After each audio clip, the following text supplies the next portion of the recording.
చాలా ఆశ్చర్యంగా ఉంది బావగారు. రండి డాక్టర్. బాగున్నారా? కూర్చోండి. పాపకి ఎలా ఉందండి? పాప కండిషన్ బాగానే ఉంది డాక్టర్. అసలు పాపకి ఏమైందంటారు?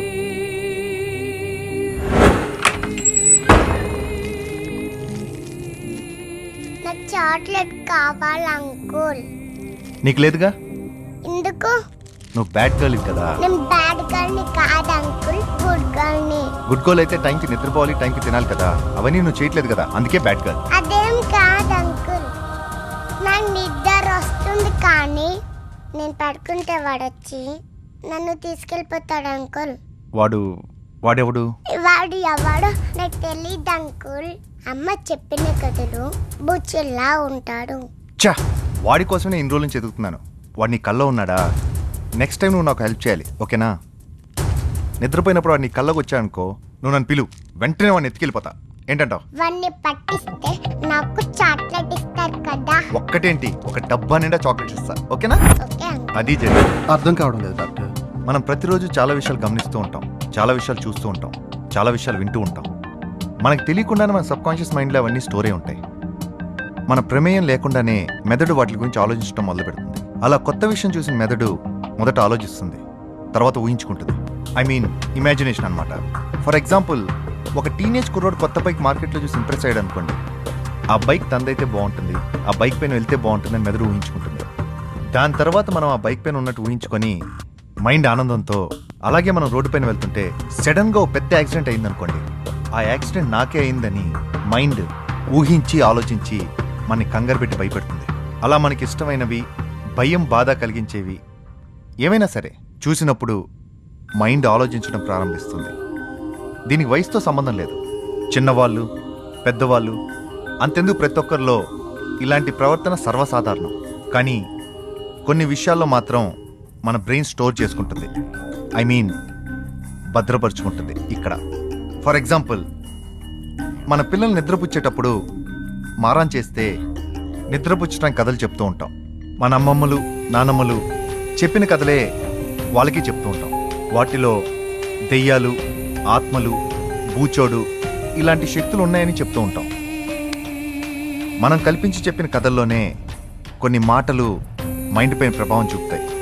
శక్తులుంటే మనం ఏమైనా చేయొచ్చు కదా, అసలు శక్తులు ఎలా వస్తాయి, ఆత్మలు ఎలా ఉంటాయి అనే కుతూహలంతో మైండ్లో మొదలైన ఆలోచన మైండ్లో అవయవాలు కంట్రోల్ చేసే దగ్గర నుండి హద్దులు దాటించేదాకా తీసుకెళ్తుంది.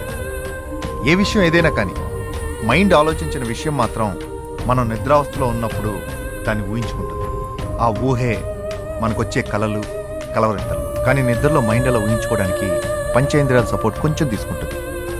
కళ ప్రభావం పెరిగాక, ఐ మీన్ పీక్ స్టేజ్కి చేరాక పంచేంద్రియాల సపోర్ట్ బాగా అవసరమై వాటిని కూడా ప్రభావితం చేస్తుంది. ఎలాగంటే మనకొచ్చిన కళ ఆధారంగా శబ్ద రూపంగానో, దృశ్య రూపంగానో, స్పర్శ రూపంగానో, వాసన రూపంగానో ఈ పంచేంద్రియాల్లో ఒకదాన్ని ప్రేరేపిస్తుంది. సడన్గా లెగడం, ఉలిక్కిపడి లెగడం, శ్వాస అందకపోవడం, ఈ కారణాల వల్ల కళ మధ్య నుంచి మనకి మెలకు వచ్చేస్తుంది. ఉదాహరణకి కళ్ళ మన ఏమన్నా పొడిచారనుకోండి, వెంటనే మనకి మెలకు వచ్చేస్తుంది. మైండ్ ఏమో బాధ, నొప్పి కోరుకుంటుంది. దృశ్య రూపంలో అక్కడేం జరగలేదు కాబట్టి ఆ వాస్తవాన్ని గ్రహించి మైండ్ రిలాక్స్ అవుతుంది. అది ఓకే డాక్టర్, కానీ పాప మెలకువతో ఉన్న అన్కాన్షియస్గా ఉన్నట్టు ఉంటుంది కదా, అది ఎందువల్ల? అక్కడికే వస్తున్నా. చాలామంది విషయంలో జరుగుతూనే ఉంటుంది, కానీ కొంతమంది విషయంలో కొంచెం ఎక్కువగా ఉంటుంది. శరీరానికి కాలపరిమితి ఉన్నట్టు మైండ్కి కాలపరిమితి ఉండదు. దాని ఆలోచనలకు అవతలు ఉండవు. అది విచ్చలవిడిగా స్వేచ్ఛగా ఆలోచిస్తూనే ఉంటుంది. ఈ ఆలోచనలు ఏ రేంజ్ వరకు వెళ్తాయంటే, ఒకప్పుడు పంచేంద్రియాల సపోర్ట్ తీసుకున్న మైండ్ దాన్ని శాసించి లేక ఆజ్ఞాపించే స్థాయికి చేరుకుంటుంది. అప్పుడే మైండ్ ట్రాన్స్లోకి వెళ్తుంది. ఆ పర్టికులర్ పాయింట్లో మైండ్ ఏదైతే ఆలోచిస్తుందో మొత్తం పంచేంద్రియాలను వాటి వైపే తిప్పి ప్రేరేపిస్తుంది. అందుకే మనం నిద్రలో నుంచి లేచిన తర్వాత కూడా ఊహల్లో ఉండిపోయి అలాగే బిహేవ్ చేస్తుంటాం. మన పాప్ విషయంలో కూడా అదే జరిగింది. హే, బాగున్నావా? హాయ్, నా చాక్లెట్. మర్చిపోయాను. ఓకే. హాయ్. ఆ బూచన్ ఏం చేశారు అంకుల్? వాడిని తీసుకెళ్ళి చంపేశానుగా, ఎవరికి చెప్పుకో. పోలీస్ అంకుల్కి తెలిస్తే ప్రాబ్లం అవుతుంది. కానీ డాక్టర్, నిన్న మీరు పాప రూమ్లోకి వెళ్ళినప్పుడు అక్కడ ఒక రివాల్వర్ కత్తి ఉంచారు. అవెందుకు పాపకు చూపించినట్టు? కొన్ని విషయాలు నమ్మించడానికి మాటలు చెప్పాలి, మరి కొన్ని విషయాలు మనం ఏంటో చూపించాలి. పాపకి నేను గన్ను కత్తి చూపించాను కాబట్టే తన కల్లోకి వచ్చి భయపెట్టేవాడిని నేను ఖచ్చితంగా పట్టుకోగలని చెప్పి నమ్మింది. అందుకే అసలు విషయం ఏంటో చెప్పింది. That's it. Okay okay doctor గారు, మళ్ళీ ఫ్యూచర్లో పాపకి ఇలాంటి ప్రాబ్లం రిపీట్ అవుతుందంటారా? ఖచ్చితంగా చెప్పలేను. శరీరానికి రోగం ఎలాగో మైండ్కి అంతే, రావచ్చు రాకపోవచ్చు.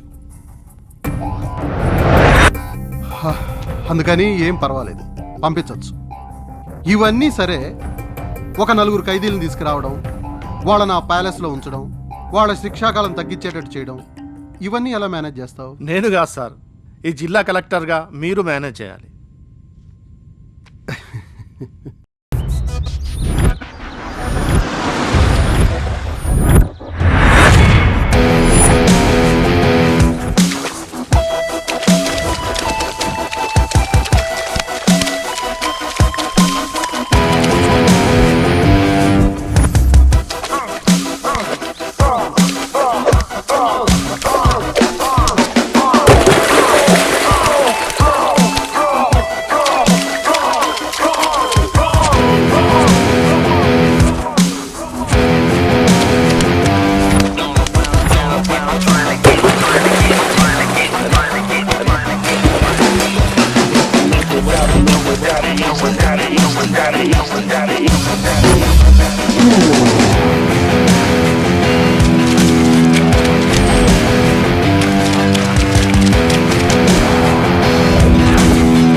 ఏయ్, మీ పేర్లేంటి?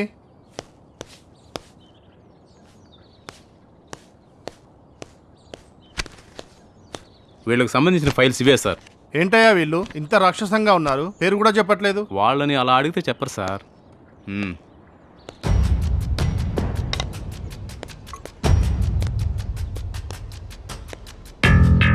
వీడి పేరు ఆరుముళ్ళ హర్షవర్ధన్ అలియాస్ హరి. వీడు చేసిన నేరం మర్డర్. వీడి పేరు విడవలూరి మల్లికార్జున్ అలియాస్ మల్లి. చేసిన నేరం ఇంటర్నేషనల్ వాహనాల దొంగతనం.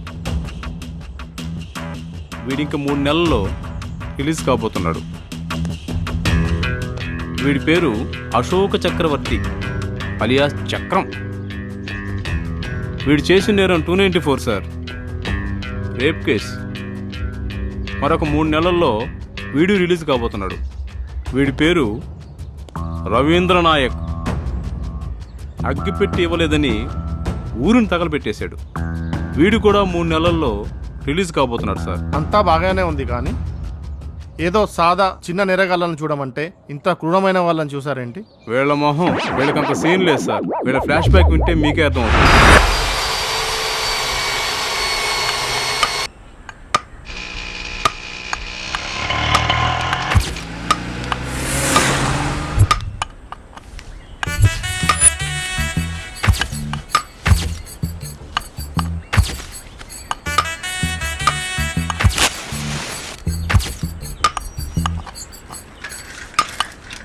అన్నా అన్నా అన్నా నిన్నే అన్నా. నో అన్నా. ఒరే అక్కడ ఎవరో పిలుస్తున్నారు చూడు. ఇక్కడే ఉండి ఇప్పుడే వస్తాను. ఏరా పని ఎంతవరకు అయింది? ఒరే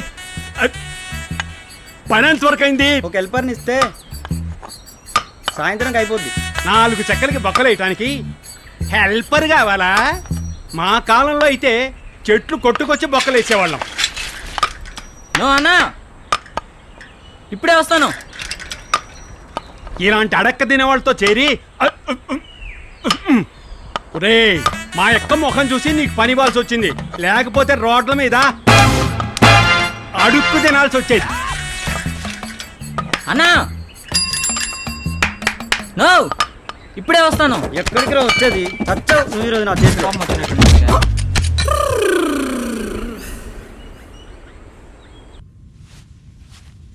ఈ లైటే వెలగంది.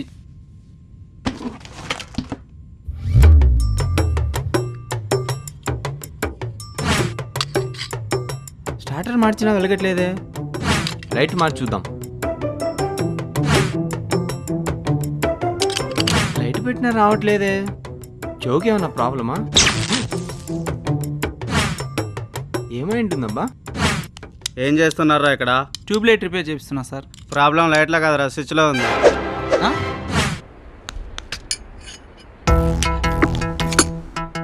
నమస్తే అన్న. నమస్తే. ఏ లేదన్నా, బండి ఏదో అమ్మకానికి ఉందంట కదా. ఈ బండేరా?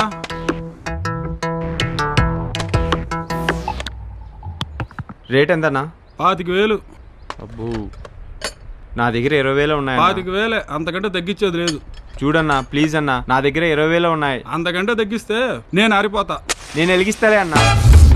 రేయ్ దరిద్రుడా, నువ్వు తగిలేసే రకం కానీ ఎలిగిచ్చే రకం కాదురా. నువ్వు 1,00,000 రూపాయలు ఇచ్చినా నీకు నేను బండి అమ్మును, నీ దిక్కున్న చోటు చెప్పుకోవో. ఓ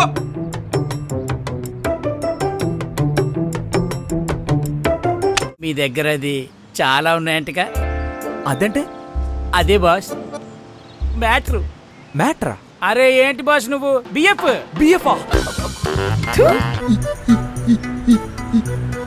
ఈ విధంగా రాయాలన్నా? ఇలా రాస్తే గేదె పాలు అమ్ముకునే షాప్ అనుకోరు, గేదె పేడ అమ్ముకునే షాప్ అనుకుంటారు. నువ్వు నీ నత్తేసాలు.